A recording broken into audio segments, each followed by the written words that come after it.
great. I'm happy to be here and delighted to talk to you and the broader audience today. So digital infinite refraction is a more smooth and more relaxing process for the patient, first of all. It allows us to simultaneously adjust sphere, cylinder, and axis without disrupting anything in the patient's field of vision. And we avoid some of the endless bracketing and questions to the patient, in short, by taking everything that they say to integrate that into a final prescription. What we do traditionally does have some margin for error. There's always room for improvement. A lot of the problems that we experience with patients coming back with some symptoms with their new glasses, most of those really are due to the refraction. And obviously that's a doubly subjective process. The patient's being asked to respond, but the practitioner's also having to interpret those responses to come up with a result. With a digital infinite refraction, we can remove some of the subjectivity, and by improving the patient experience, we can hopefully improve their responses and ultimately the end result.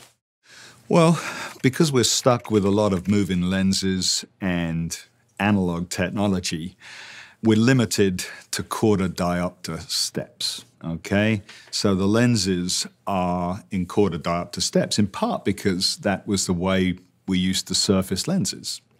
Well, now, as I've already said, we have digital surfacing. Now, so a patient is limited to a quarter diopter steps, when in fact we know from research that most patients are sensitive to smaller increments.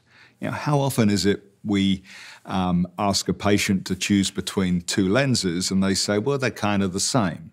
Well, wouldn't it make sense to prescribe them the one in the middle rather than having to choose between those two options? The other thing is when we put the Jackson cross cylinder in front of their eye to measure their astigmatism, both in terms of power and axis, that cross cylinder is fixed.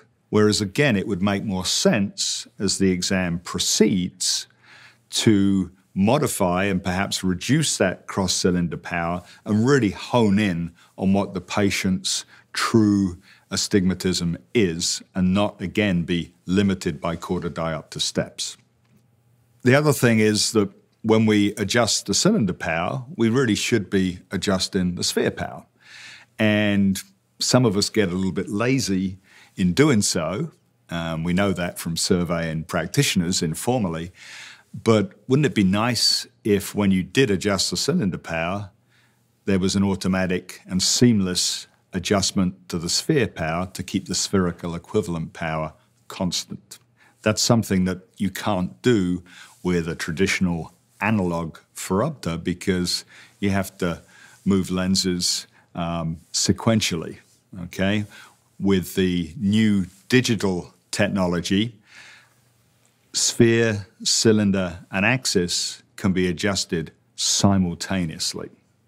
Absolutely, we have data from different countries on the patient's response to a digital infinite refraction, and the results are overwhelming. Patients really value it. They regard a traditional refraction as a stressful experience. It's right up there with colonoscopy and a root canal, you know. The things they hate about an eye examination, firstly, the air puff tonometer, the little shot of air in their eye, and then the grueling subjective examination. So with this new technology, we can make that much more comfortable for the patient.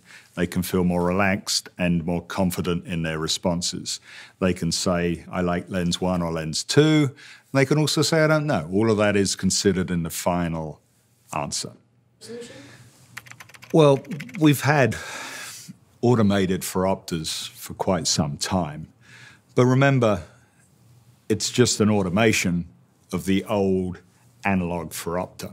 It still uses the same spinning wheels, the same potentially obsolete technology that we've been using for 50, 80 years. Now, there are some new solutions. So Topcon has a system, I think they call the Kronos system, and Leno has a thing called the iRefract. But both of them, again, still use the same analog lens technology with quarter diopter steps in front of the patient's eye. What the new digital infinite refraction technology gives us is a truly landmark breakthrough product that reduces the shackles of our traditional approach. And that allows us to explore different refraction methods, think about things in a vectorial philosophy, and really hopefully not only improve the patient experience, but ultimately improve our outcomes. So this new digital infinite refraction technology is a game changer.